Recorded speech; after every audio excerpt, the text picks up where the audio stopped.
तो Romania border पे जो स्ट्रगल था वो हमने जो फेस किया उसमें बहुत दिक्कतें आई। तो हम इसलिए निकल गए कि हमें एक एक रात बितानी वहाँ पे मुश्किल हो गई थी। जब वहाँ एयरक्राफ्ट की आवाज़ आती थी तो हम डर जाते थे कि अभी अभी कहीं भी ब्लास्ट हो सकता है।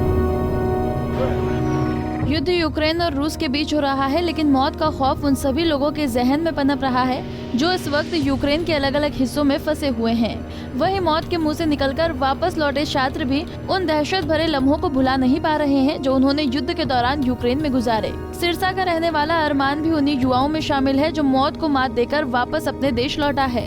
घर वापसी के बाद अरमान ने यूक्रेन के उस मंजर को बयां किया है जिसे याद कर उसकी रूह कांप उठती है। हमें पता तो लग गया था, ऑफ कोर्स हमें कम से कम 7-8 दिन पहले पता लग गया था ऐसा कुछ हो सकता है। बट हम वही सोचते हैं ना, अभी हमारा इंडिया पाकिस्तान का भी तो चलता रहता है, क्या पता ऐसी कंडीशन ना हो। बट जब वो ब्लास्ट हो गया उसके बाद से ऑफ कोर्स हम सब डर गए थे। तो मेन कंडीशन ऐसी होती थी कि जब ब्लास्ट हुआ उसके हम 2 या 3 दिन बाद वहाँ से निकले। बट हम इसलिए निकल गए कि हमें एक एक रात बितानी वहाँ पे मुश्किल हो गई थी। क्यों? क्योंकि जब वहाँ एयरक्राफ्ट की आवाज़ आती थी तो हम डर जाते थे कि अभी अभी कहीं भी ब्लास्ट हो सकता है, हमारे पास ही ब्लास्ट हो जाता है। वहाँ की हमारी जो गवर्नमेंट है उसने यही बोला हुआ था कि वहाँ पे हर बिल्डिंग के नीचे ना बंकर बने हुए हैं, तो जैसे हम सायरन बजाएंगे, सायरन बजने के 15 मिनट के बाद आपको बंकर्स में घुस जाना है। तो बस हमें यही था, जैसे ही हम खिड़कियां खुली रखते थे और ज़्यादा शोर नहीं करते थे। इवन रात को ऐसा होता था, डर इसलिए लगता था कि ना रात को वहाँ के लोगों का मानना था, गवर्नमेंट का कहना था भी तुम सारी लाइट्स बंद करोगे। इवन कमरे की लाइट्स भी जगा के नहीं रखनी है, तो हम सब लाइट्स बंद करके रखते थे और फ्लैश लाइट्स वगैरह ऑन करके रखते थे 8, 9, 10 बजे के बाद। तो वो और डर लगता है कि अब लाइट्स भी बंद हो गई हैं, आवाज़ भी नहीं आ रही है, तो खाना वाना हम पहले से। तो 2-3 दिन वहाँ पे भी मैं ऐसा था कि मुश्किल थी, डर रहे थे। वतन वापसी के बाद अरमान ने कहा कि भगवान जिंदगी में ऐसा पल दोबारा न दिखाए।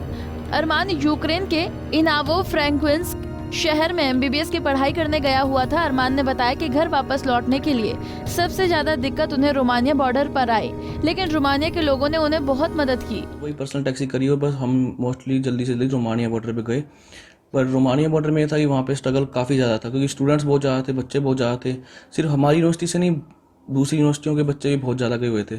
तो रोमानिया बॉर्डर पे जो स्ट्रगल था वो हमने जो फेस किया उसमें बहुत दिक्कतें आई, बहुत सारी चीज़ें करी। तो मेन प्रॉब्लम ही वहाँ थी। बट वहाँ से हम निकले, मेरे को लग गया आराम से 1-1.5 दिन लग गया वहाँ से निकलने में। दिन रात हम लगे रहे, वहाँ के लाइन में लगे रहे, क्राउड में लगे रहे, ट्राई करते रहे।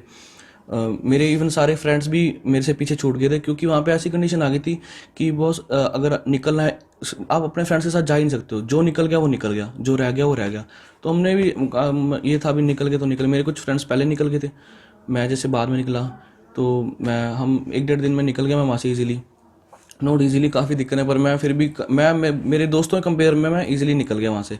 फिर उसके बाद रोमानिया बॉर्डर के बाद इंडियन एम्बेसी ने वहाँ पे हमारे को इतना कुछ खास हेल्प की नहीं।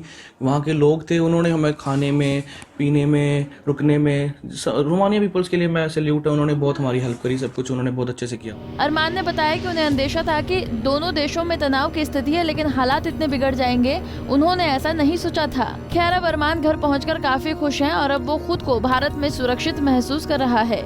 सिरसा से सतनाम सिंह, पंजाब केसरी टीवी।